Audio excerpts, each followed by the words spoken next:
illegal mining is on the move, closing in on one's quiet neighborhoods, bringing danger, anxiety, fear. These residents are so scared. These people don't sleep at night. As the zamas expand their operations, besieged residents cry for help. They have increased in numbers. We feel threatened. We're scared. Abandoned, they're left to fend for themselves, doing what they can to protect their homes, their lives.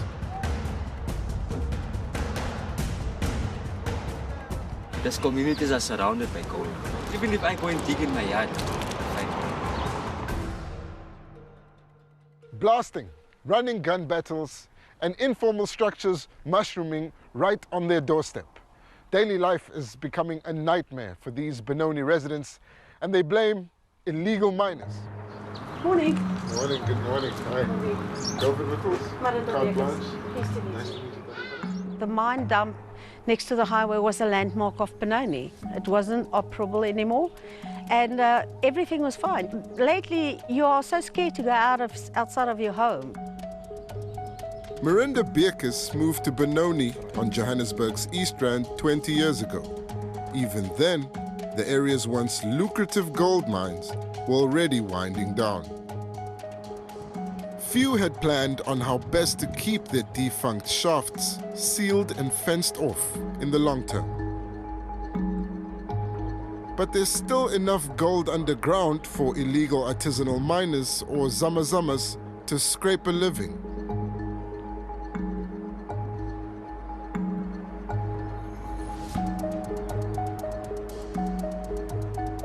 It's a job done by hand with rudimentary tools and explosives.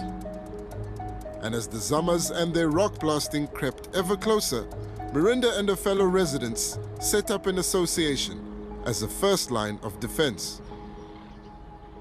We're trying to teach people to care for everybody and care for your own. So we started taking back our area. It's our area. We pay the taxes here. What about the blasting? Anything between 12 and 4 o'clock at night, the windows rattle, your house rattles, our animals are distorted, and the people are awake immediately. The influx of zamas has seen an increase in crime as they source the tools of their trade from the neighborhood, like the rubbish bins they use for storage. Lately, the more security you put up on your property, the more they steal that. Because they work underground, they use our security lights, our solar lights that we put on, the security beams, they steal that, gate motors, because they can use all of that stuff in the mine. Marinda patrols the streets in her electric wheelchair, reporting anything suspicious to the residents' online group.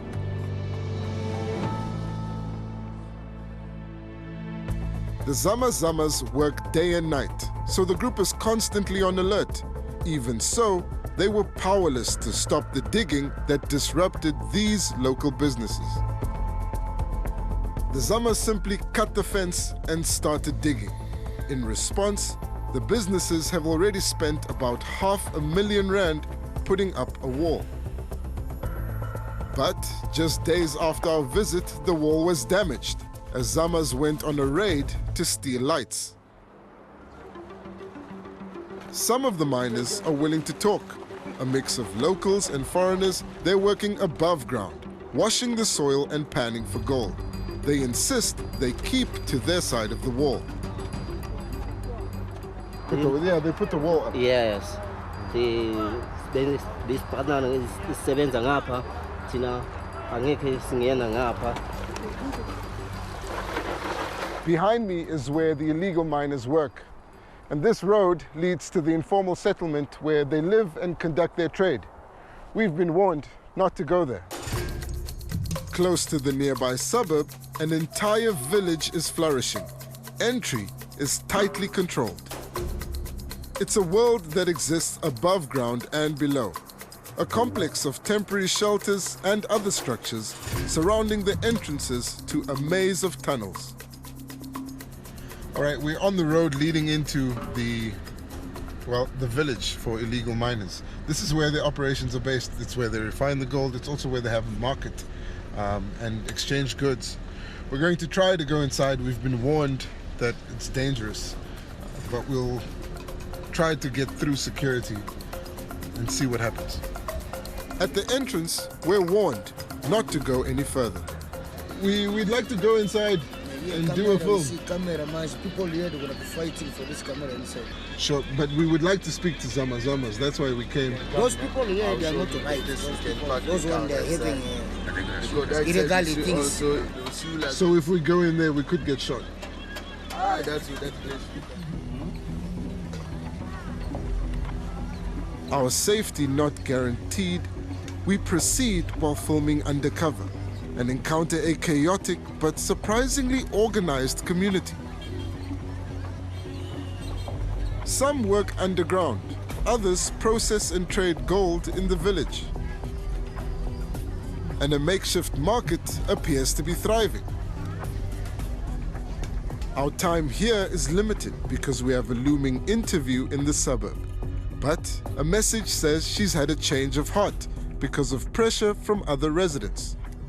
How can you be scared of the retaliation of illegal miners? We visit her and she tells us our presence here is causing anxiety in an already troubled community. What a battle, my friend, what a battle. I tell you, the pressure of the community is high. Yes. They are not wanting me to do it. Why does the community not want you to talk? Zamas are going to know that we're behind them, and they're going to start taking over. Do you feel sad about how today has gone and this whole situation? I am. I feel that the community is crying wolf. They're not standing in what they believe. And yet, on other days, you're crying out and reaching out and saying, please, we need help. We leave without real answers, but a sense of how the zamas are holding this suburb to ransom.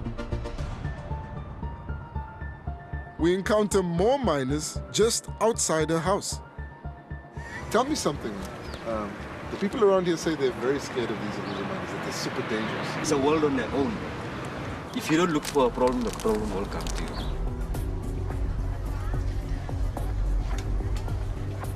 It's clear from our undercover visit to the Zamas village that it's attracting children too.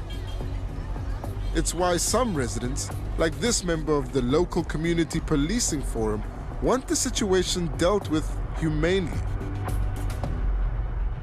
A lot of kids that are working in these areas, some that go down are 14 and 15 years old. We cannot go out and shoot at them. We cannot go and harass them. Since the community and Zamas appear destined to coexist, a way forward, he says, needs to be found together. We have zamas around us. They provide us sometimes with the intel of what is going on around us. Whenever we need to know what's happening, I consult with them. People have died in Boksburg following gas leak in Boksburg has killed at least 17 people, including 3 children. But in this chaotic, lawless environment, it's impossible to have a handle on everything. And in another dusty corner of the East Rand, that point was about to be made tragically clear.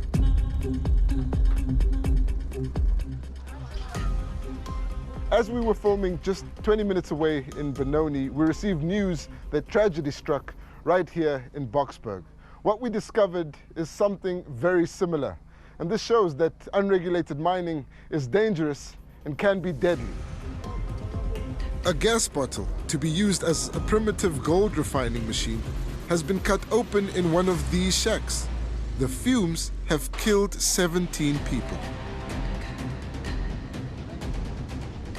These tools and buckets of soil are telltale signs of a full-scale Zama operation, right where people live. Gauteng Police Commissioner General 𝗀𝗃𝗍𝗆 is on the scene. Illegal mining, it is a problem. That is why we find our hands full. So we hop around. Do you think the police can stop illegal mining on the East Rand? Not police alone. I repeat, not police alone. It's the whole of government and the public sector. Back in Benoni, the sun is setting. The Residents Association sets out on patrol, and at a taxi rank dedicated to the illegal mining operation, the Zama day shift makes way for night. I've been covering illegal mining on the East Rand for over a decade, and this is the worst I've ever seen it. What's more frightening is that right now it looks like the community is in a space where there's no clear path away from illegal mining. The zamas have made themselves part of this community, and I worry that they're part of the future of the East Rand.